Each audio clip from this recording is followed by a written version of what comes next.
Great. Well, thank you. We're going to move on to our last presentation of the day. And so we're on, Christian, until 2:25. Just give us a few minutes at the end to round off. And this is our subject of energetic gateways. I mean, we all have doors. So this is the hidden influence of entryways. So this is so important.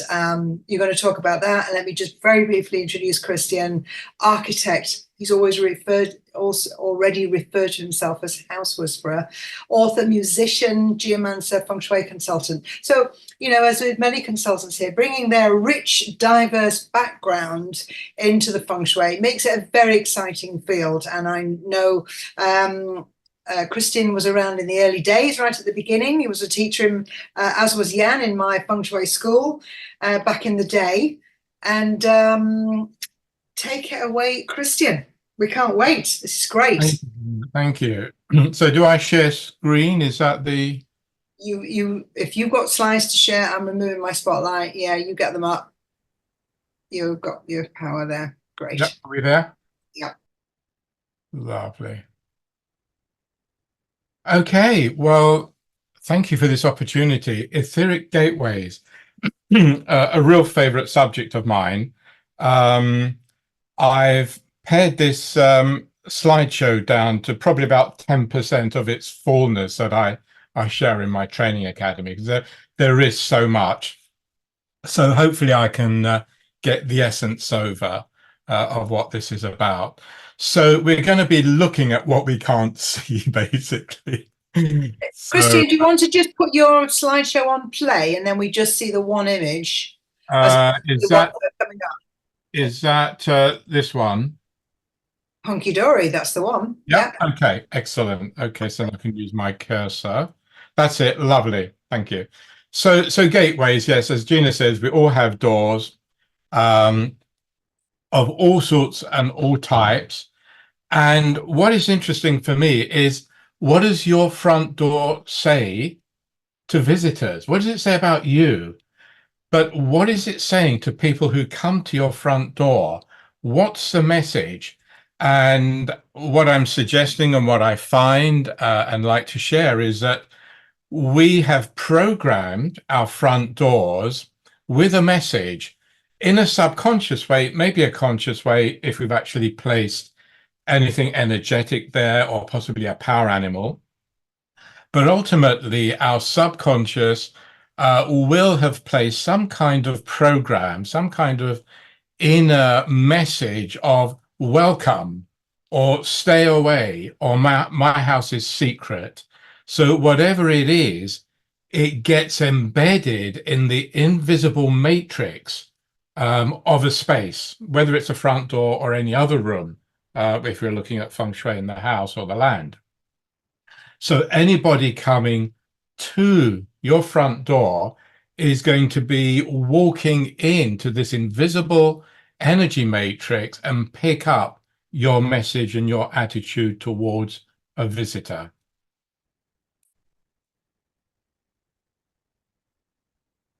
So people have created gardens with doorways and, you know, lovely sort of openings like this. These are a couple of images, and what I find with this kind of thing, wherever you have an archway, it would have had a doorway at some stage, but of course the physical door is gone. But what is for sure is that the actual energy of the doorway, as if it was there, is still there. And I want to show you, I don't know if, can you see my dowsing rods? Oh, do I need to come out of... Christine, I think it's very small. If you want people to see the rods, then you'll need to just come off the presentation and go back. Are you okay to do that? Unless you said... I think I'll leave it. Okay. You can show them later.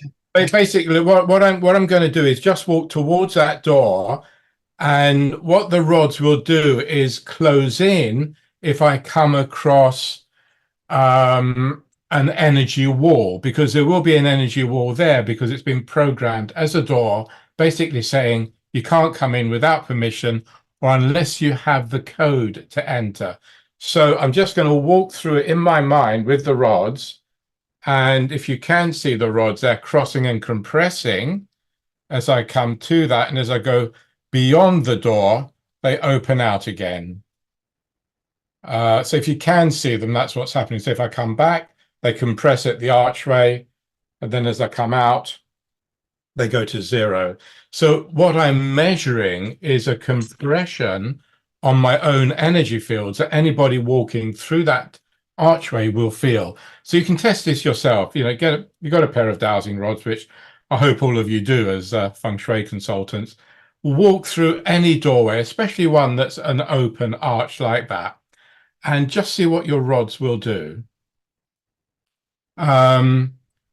Every doorway, as I say, has a code, and this is a lovely movie. You're probably familiar with it, Tomb Raider. And this is a video which I won't play because it goes on for several minutes. But basically, she's turning these wheels, getting the codes, like a combination lock. And when she gets the right code, the entire wall collapses and they enter into another universe, another world. So if you know the movie, you or go and take a look at it. But some doorways, and this is fascinating for me because at this particular temple in India, this has no handles and no locks. It's one of these doors that has an invisible lock, and the only way to open it is with a sonic code, a mantra. A set of words will open the door. So you have to be of a high enough intelligence or have the knowledge. And there are ways of actually tuning into what the code is of any gateway. And I work with this a lot in my teachings in the academy, creating psychic defense shields, but also how to break into psychic defense shields. It's kind of the same thing the other way, but your intelligence has to be of a higher quality, a higher nature than the person who's created the code. So when you come across something like this, for me, it's like, wow, you know, this is what it's all about. It's true magic, but everything works with resonance and vibration and harmonics. And language, as I will show in a moment, is a system of codes. It's light codes, energy codes, and can unlock all kinds of realities. So this is quite an interesting one. Putting a child through a gateway, an aperture of a tree. I think this is about healing. Now, whether there is a healing quality, of course, we know trees have healing energies, but also the constant process of doing something and believing in it is going to create a belief code that will work. And that's how magic works. It's how spells work. The more you repeat it, the more it builds up its substance, and so on and so on. Similarly, at Menontoll in Cornwall, this is for fertility. So passing through these stones is supposed to activate fertility. Again, whether that is purely belief or whether it's the earth energy, which, as we know, some earth energies can create more fertility. And I've come across that working with houses and businesses, where everybody who sits in a particular space in an office will get pregnant for sure. And we hear about this in supermarkets, aisle number 13. The person sitting there always gets pregnant. So you can search that on the internet. It's fascinating evidence. So going into spaces, we can, we've all heard of Narnia, the Lion, the Witch, and the Wardrobe. They go into a wardrobe and through the back of it come out into a completely different reality.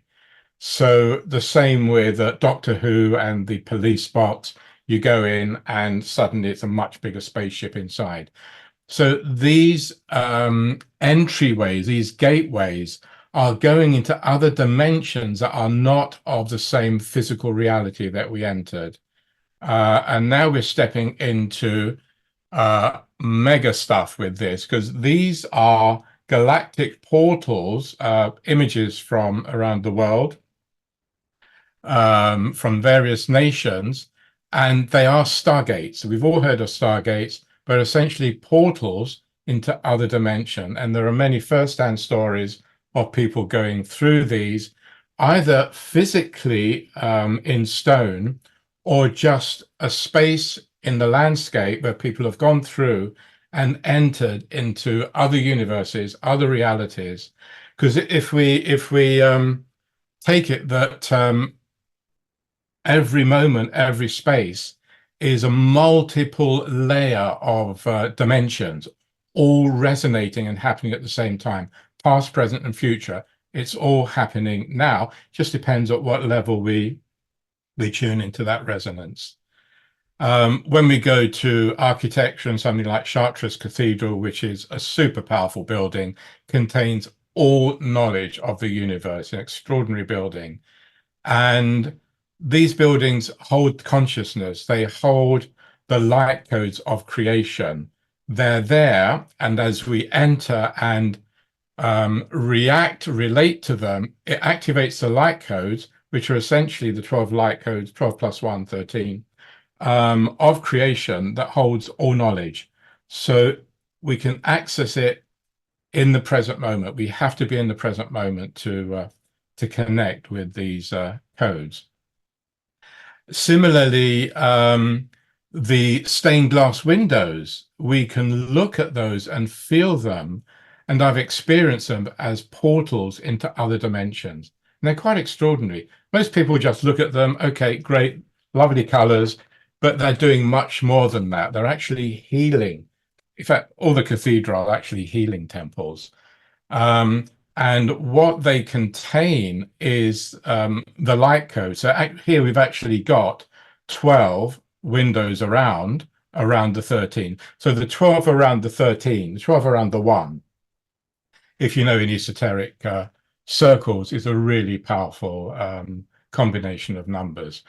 And I was fortunate enough, about 2002, I spent 4 days at Chartres Cathedral with 4 people. And on one occasion, I sat in the cafe over the road, not actually in the cathedral, but the space where the cafe was powerful. And I suddenly got a download of holographic symbols coming through my crown. I didn't know what they were then, but I recognize them now as light codes, which is really fed into my current book that's about to be published that I've spoken about before. And so I could feel all these holographic light codes cascading through my crown. And it's like I knew what they were, but I couldn't understand them. And I had to let go of that and just let them drop into the heart, which completely blew me open. And I then went back into the cathedral, sat watching one of these windows. In fact, it was the north one. This is the north one, sorry, the feminine one. But the opposite one to this is the masculine hexagram. So as we know, hex, hexagram, crystalline, pentagram, feminine, nature, roses, procreation, etc. And what I knew that this was actually completely resetting my reality, resetting my DNA. So it was quite an incredible initiation process. And what's beautiful about this is you've got the north rose window, the one on screen, and opposite you've got the south rose window. And so you've got the masculine, feminine. So if you're standing in the transept in between these two windows, you've got these two masculine, feminine energies spinning towards you, towards your heart, and unifying. So in a sense, they're saying masculine, feminine, the two dynamics of creation, which is really what Feng Shui is all about. Masculine, feminine, yin and yang, we're balancing the two ultimately to bring them to unity. That's the entire story to me. Feng Shui is what it's all about. Taking the duality, the yin yang, the multiplicity, and allowing that balance to show us and let us feel the unity. So the incredible mechanism. And in fact, on the last day of being in the cathedral on those 4 days, we were meditating on the Templar steps. And as you know, the Templars built the cathedral and they were still there in spirit. You could feel them. And while we were meditating, one of the Templars came and handed me a golden key. So that was my initiation, next level of initiation. So, and the message was, right, now you've really got to get on with the work. You've been playing around all this time, with, whatever you've been doing with energy work. But so that was quite a moment. So there's the labyrinth inside Chartres, and of course this is actually a journey in itself through space and time into other dimensions. Here we've got the Templar Towers at the end of the cathedral, and again these towers are on very specific Earth galactic points connecting vertical ley lines, if you like. So we're all familiar with ley lines across the Earth, we can dowse them, but there's another system where we've got the vertical ley lines which connect at various astrological times. And this is why in the school of Chartres, they taught the seven liberal arts, which was a Platonic system that Plato taught, 2,000 years, 1,500 years before Chartres. And one of those subjects, the quadrivium, was mathematics, geometry, music, and astronomy. So we needed to know astronomy to know when these alignments were happening for the gateways, the galactic gateways to open. So I'm sure we've all heard of the Orion-Sirius connection and the pyramids, and the three pyramids, 3 stars of Orion's belt. So again, this is one of the most powerful galactic portals that we have. So this is literally a gateway to the stars. And if you go into the pyramid, into the King's Chamber particularly, it really just takes you into it's a travel machine. So because it's geometry, all sacred geometry is about interdimensional travel. Montsegur in the south of France, very, very powerful portal energy. Had quite a lot of different experiences there. Very, very much like the tour at Glastonbury. All these places are galactic portals, not just ley lines on a flat map. Thrashing the boundaries, you may have heard that phrase. May Day every year, many villages, and some still do, will go around the perimeter of the village and with branches of trees thrash the boundary. And their consciousness actually creates like an etheric gateway, an etheric fence around their domain. And it's kind of setting up this invisible gateway of, this is our village boundary, and if you want to come in, you need permission. Of course, we're very familiar with gates of London, which don't exist, of course, now. And this map here shows them beautifully: Bishopsgate, Moorgate, etc., etc. We've all heard of these names, but that's what they're talking about. This is Temple Bar Gate here in Fleet Street. So if you go to this point, and this building doesn't exist, this gate doesn't exist, but if you find it and walk through it, you will feel there is still a gate there. Because unless somebody has consciously locked into the energetic grid of that stone and brought it to 0 point, it will still resonate as an entrance. And at that entrance is saying, you can't come into London unless you've got permission. Similarly with at Silbury Hill, West Kennet, Longbarrow, they're about taking us into other dimensions of reality. And so we can see West Kennet here, and people would go in here for ritual. It's not about burying the dead. This is all historic nonsense. It's about traveling to other dimensional realities. And of course, Silbury Hill here at the background, one of the most powerful earth portals there are, and again features quite strongly in my current book, is a galactic gateway. So definitely worth a visit.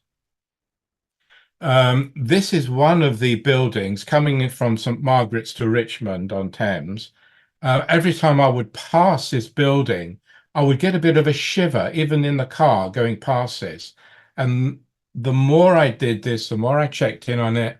Then I got the dowsing rods out, walked it, felt it. And this actually was the boundary of between St. Margaret's and Richmond. And that boundary still exists energetically, and you can feel it. You can walk through it, and you feel like a bit of a buzz, an electrical buzz. So again, similar things here with gateways. You can walk through them, and it's a different reality, one side or the other. Again, this is in Chester, supposedly the most haunted place in England. It did feel a bit strange, particularly at night, but again, the gateways are there, no doors, but you can still feel there's a presence there and a message, a code of you can't come in without permission. The Vesica Piscis, as we see here, Childiswell in Glastonbury, this symbol of the double circles and the almond shape, which is a vesica, is also a sacred geometry construct that allows us to go from this dimension into another reality. So the vesica is a powerful interdimensional mechanism. Isabella Plantation, Richmond Park, not far from me here. As you go through these gates, again, the program here is people going from the park into Isabella Plantation. And as you come in, you can really sense it's a totally different reality just inside the gate. It's like just a different world altogether.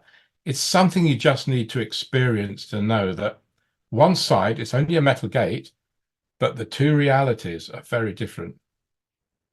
So this is lovely, this house, Mottisfont Abbey, National Trust house now. And when the person bought it in 1934, he discovered, when he started to renovate it, that it was his great ancestor descendant who founded the priory in 1201, so some 800 years before him. So somehow he found himself through this portal of time to come back to his ancestry, which I just, extraordinary. So a gateway through ancestral time. So it's like, what's home? It's like something is returning home. This, again, there's a video to this, but it's too long to play. But there was one house that really turned bad because they converted the attic and all the roof angles were hitting at the bed where this person was sleeping. And it actually opened up portals of very dark, evil energy, to put a word on it.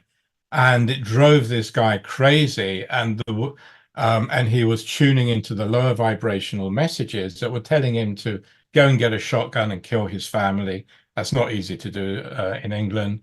But also they told him to get to the top floor window and jump, which he did. And he jumped 3 floors down and broke every bone in his body. So geometries, attics can be quite dangerous. It's not the attics, it's the geometries cutting up your energetic framework. Temples, this is in Kefalonia, so it's a little temple I measured up. Again, 24, the 6, the 12, the 24, it's the same hexagram, masculine, crystalline geometry. Again, portals into other dimensions. So just standing in one of these buildings can actually transport you into a different realm of consciousness. And remember, all sacred buildings are about transforming our consciousness to a much higher realm, essentially killing the ego, letting the ego die, which is why people traditionally in the Templar tradition, Masonic tradition, many ancient traditions would be buried alive in kind of stone tombs for 3 days to kill the ego, and then they would be risen after 3 days in a much higher dimension. So if that rings any bells with the time of Christ, that's what he was doing. So this is an incredible experience I had at Delphi in Greece, and I walked up to this place, which is right at the top of the hill where the amphitheater and Apollo's temple is, and where you see these stones are actually 3 arches. And as I stepped through the arches, I stepped through a portal of time back to ancient Greece. It was extraordinary. It was like a shift in reality. And apparently these arches were gateways into other dimensions. I didn't know it at the time. And as I stepped through, these stone seats were full of people jeering people on the arena.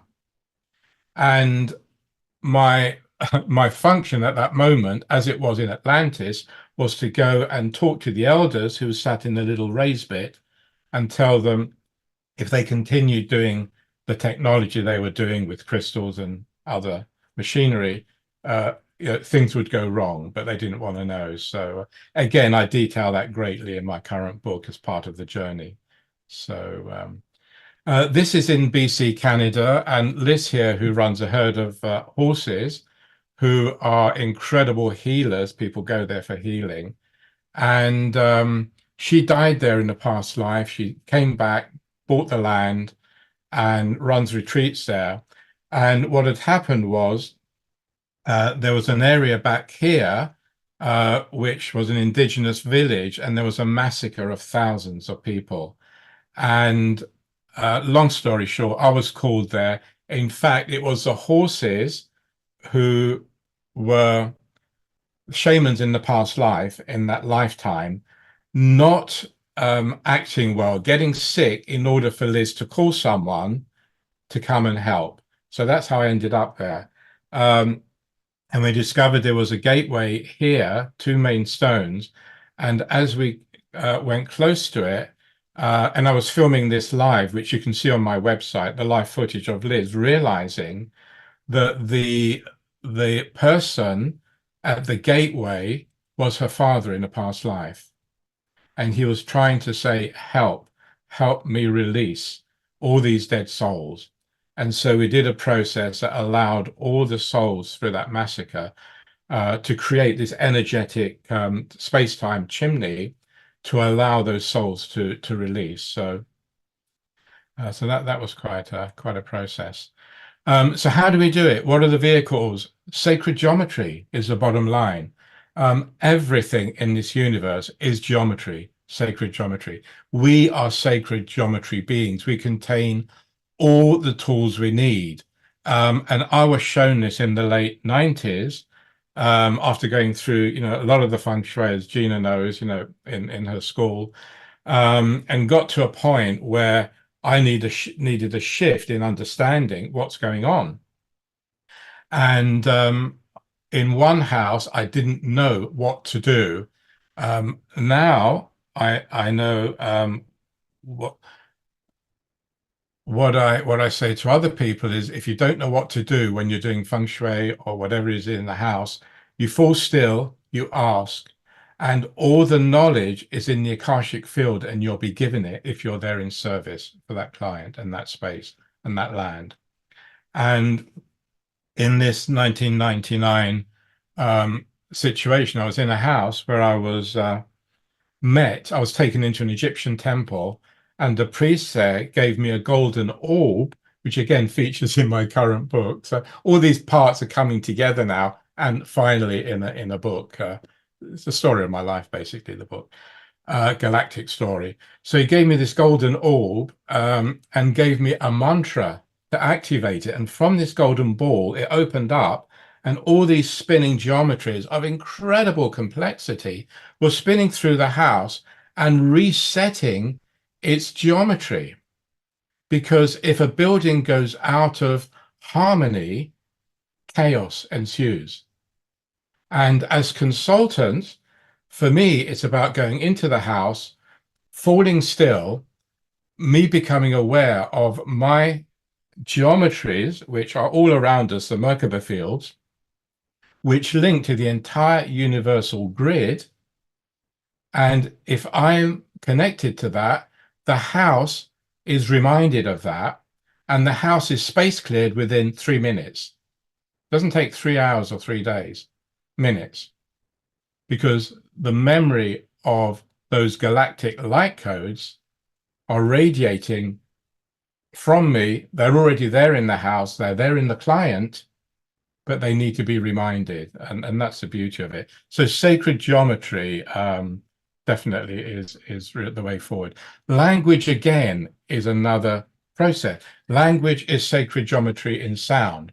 The Sanskrit alphabet here the geometry of the letters, Sanskrit mantras, when you sound them, they open portals. You can sound one mantra and totally and utterly space clear a house within minutes. And I've done that many times. People can test it with rods, you can feel it. It's pure magic. But all they're doing is realigning the geometry of nature. Again, realigning. These are light codes in essence, but in the Sanskrit. So again, back at Chartres Cathedral, we've got the Vesica symbol, the Vesica Piscis, and again, the portal into other dimensions. In nature, we've got the sunflower, the rose, the golden mean geometry. Again, golden mean geometry in three-dimensional architectural form in Valletta here in Malta. So all we have to do is stand under this and you'll be zapped up into another dimension because of the geometry. And it's only because we embody that geometry, it resonates with the geometry of the architecture, and you're basically in a space travel vehicle. This is in Venice, and this healing church, and again, the golden mean ratio on the floor. And there it is with an aerial view of the golden mean dynamic. So all you have to do is be in these sacred buildings, and it will remind you of who you are and your connection to the bigger galactic geometry. And really, it's about not space clearing. People have talked about space clearing today. Yeah, what are we clearing? You can't clear anything outside you. You know, as was said earlier, we've got to realign and deal with whatever issues are going on inside us. Otherwise, nothing outside will change.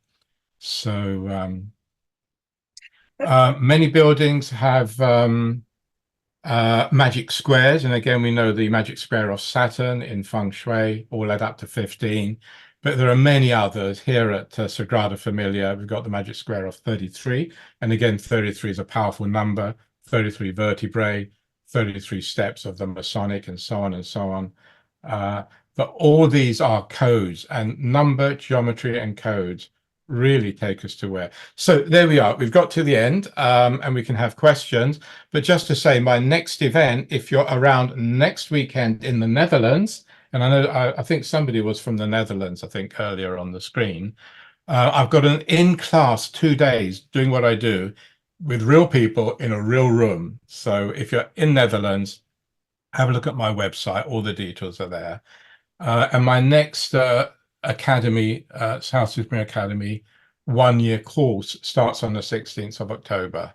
So all details are on my website.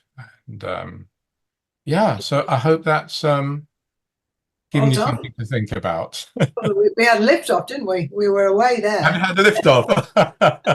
Going through all those doors. Look at the gallery. Yeah, I mean, I say it's an incredible subject, and you know, it's definitely worth, as this is recorded, kind of watching again, because we've had a very full day. Yeah, and but he did. I mean, you know, I had a cat, Poppy, black cat. I loved Poppy, and when I would go for a walk, the healthy home behind me, this is a field and lanes. The cat knew the exit. Cat knew the line that I didn't own that bit. I owned everything up to. The cat would sit at the entryway. I mean, how did the cat know? Who told the cat? But the cat knew. As we know, animals, and especially cats, are so connected to the psychic grid. You know, watch them, learn from them. It's extraordinary. They know someone is coming around the corner before we do, because they're actually, we have that ability, and we do it all the time, where we're pulsing out our geometric grid like a 3D radar scanner, and we do perceive, but usually we head stuff it and doubt our intuition. So, you know, intuition, you know, is being knocked out of us, but intuition training is crucial with this work. Yes, absolutely. Having trusting the inner voice and getting used to it. I think, you know, coming back to the beginning of the day, to have that moment where we're in a ritual space, whether Yes, we might have our meditation practice, but linking it to our space, the invitation of that moment is powerful. Bringing us to the place and the time and the moment. It's so I love doors, and I've got loads of pictures of doors and gates. I love them. Brilliant. Yeah. Have we got any questions? Everybody's amazing, fantastic. Thank you. Interesting, fascinating. Loved it. And I think all the presentations today we could watch again. And put the pause button on. Very rich. Anybody want to share, perhaps in the chat, any takeaways they've got? Has anybody got an idea of what they might do first next? I'm going down to my front door, that's for certain. I mean, I know about front doors. I've just had some great reminders today. Yeah, good. Great reminders of what I tell other people, you see? Yeah. It's a good thing. Yeah. Got my compost. We can all do with reminders, because it's very easy to slip into. Question above. Here we are. Okay, I'll be on the tour in Glastonbury in October. Lucky you. Wow, lovely. Where's the portal inside the tour itself? The entire right at the top of the hill, the tower itself, St. Michael's Tower, is the one. So stand in it and fall still, close your eyes, fall still, and see where it takes you. Yeah. And remember, when we go into other through certain gateways, the time reality is different, particularly in nature. If we go into a forest, be aware you can go into spaces and nature has a different time reality than we do. So you could be in a space for 5 minutes, but it will feel like 5 hours. Have you got any help for anybody who does travel, how to get back if they find themselves? We need to. How do we come home if we get taken somewhere? Is there a magic word? Is it Dorothy singing? Oh, Dorothy singing. Just keep your feet grounded, I think. Somebody's asking. Just have the intention that you're just temporarily visiting. But also the important thing, if you're going through gateways that are not our own house, is to ask permission. I totally forgot. We must ask permission to go through a gateway, because if you don't, if you're out of resonance with the space you're going into, it will damage the space and also you, because your harmonics are out of resonance, therefore fragmentation, therefore damage to the geometric field. So really crucial. Ask permission. Usually you get a yes. If your intention's good, if your intention's not good, you're going to get zapped and whacked. So if you do, that's your fault. But in Canada and Australia, for the Aboriginal people, they have welcome to country. When you have it, like this morning, when people come in for a conference, they have one of the Aboriginal people come in and do a welcome. You come to our land. Yes. And we welcome you. And we're moving around. They're giving you permission to come through the gateway. It's a cultural gateway. Yeah. Can you, to the question, Taj is saying, can you build gates anywhere in the garden? Yes. Yeah. And you build them physically, but you build them with intention, like we do in Feng Shui. We're always placing with intention. Yeah, absolutely. Two questions here. One says, what do you mean by getting zapped and whacked? Joy. Well, because if your energy fields are out of synchronization, your energy fields are going to get scrambled, and so you're going to be you could at the extreme get taken out. I put it, no way of putting it mildly. Gee, who the hell is that? No. So somebody's walking past here. That was cool. He came through the gateway. He came through the gateway without permission. Yeah, I think the thing is, you can hurt yourself and also others if you're out of sync. If you're not in the right place and space, you'll feel it. But it's about honoring, asking permission, because we don't have the right to just go in somewhere. We don't have the right to take land and build a house on it. We need to ask permission of the land, where to place it on the land, then the orientation of the house and the feng shui.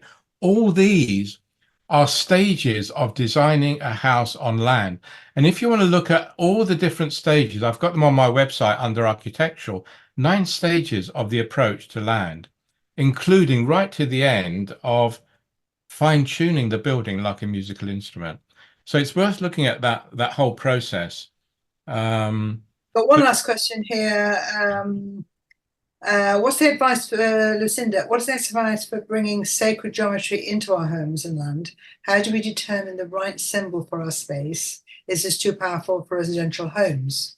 No, we are. You got to start from the point that we are sacred geometry beings. We hold all these light codes, these geometries, these Merkaba fields around us, the Platonic space frame.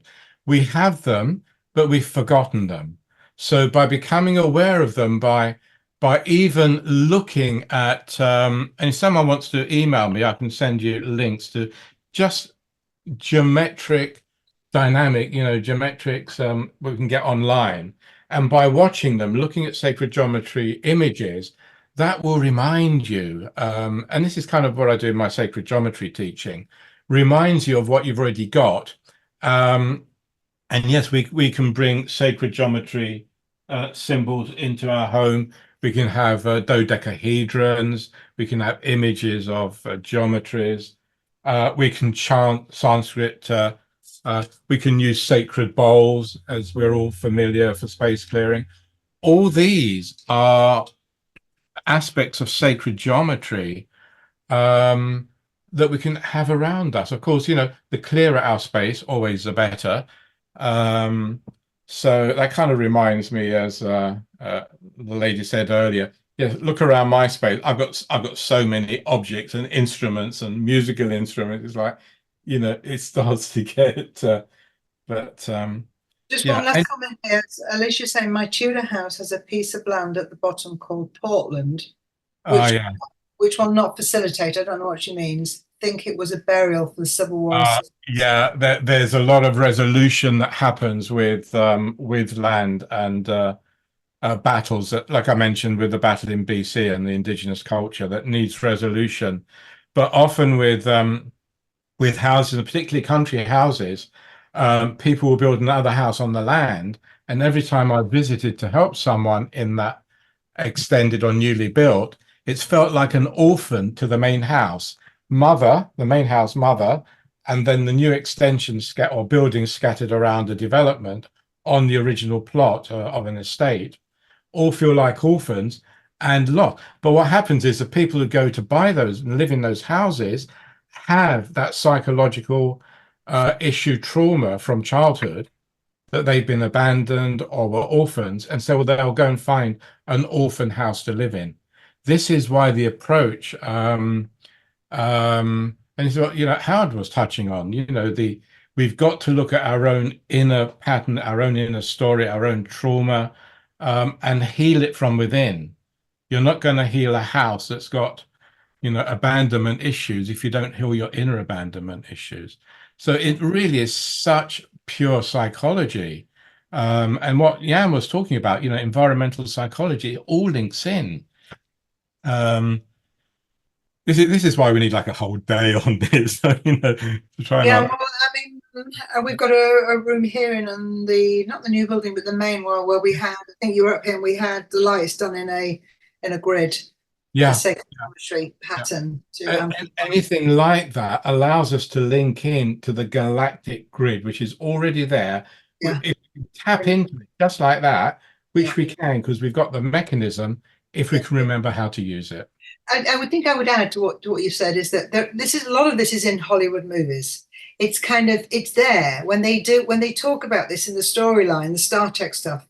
Yeah. It's not just some idiot stuff that's different to all the sacred. It has a root. So we can send ourselves into hyperspace. So we can go through portals. Absolutely. And these all in the storylines. These stargates and portals, I can tell you where many are on the Earth.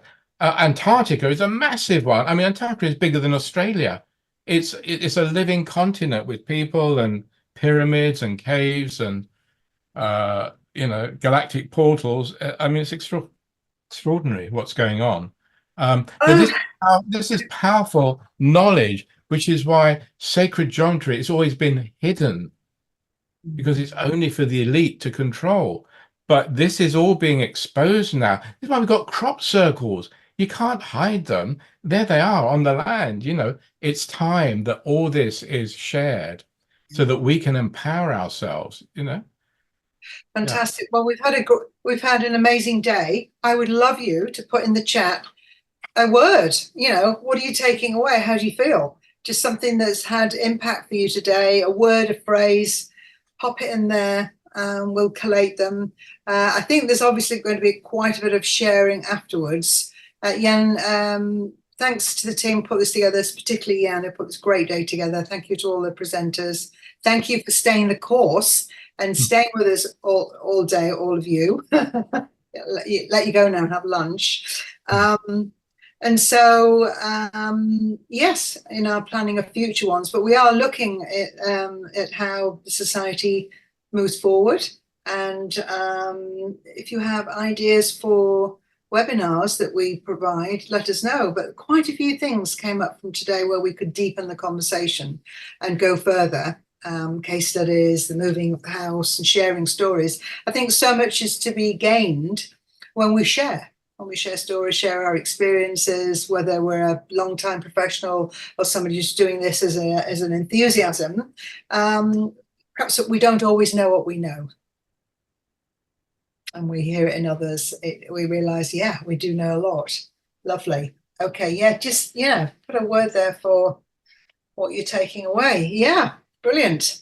Okay, we're done. We are 14:36, 36 minutes past the hour. We've done well. We have certainly done well today. I'll put the gallery view on. I can see everybody. Yeah. And thank you, Jan. It was great. The support here on the day and putting the program together was lovely. Yeah, we managed to have 50 people here now. Well done. Hey?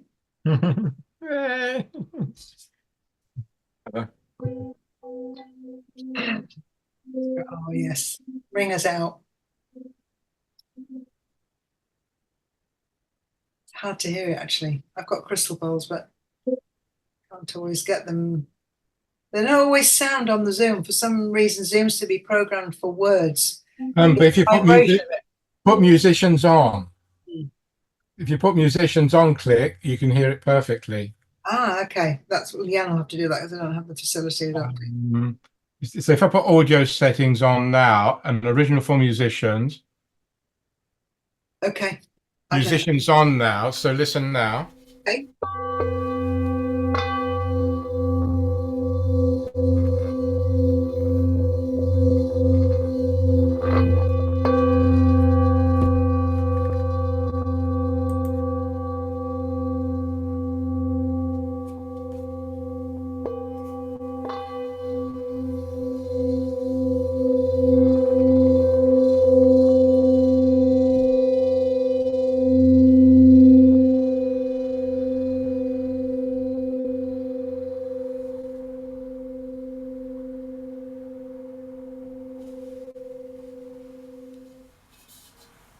Just goes on. Maybe. Christine, thank you for that. That was really great. Thank you. Deep appreciation. Well done.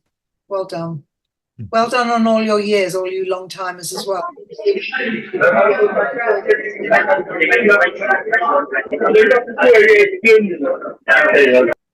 Somebody's unconsciously unmuted. Consciously unmute, if you like. Thank you, everybody. Thank you, everyone. Thank you. Again. Thanks, Gina. Thank you, Jan.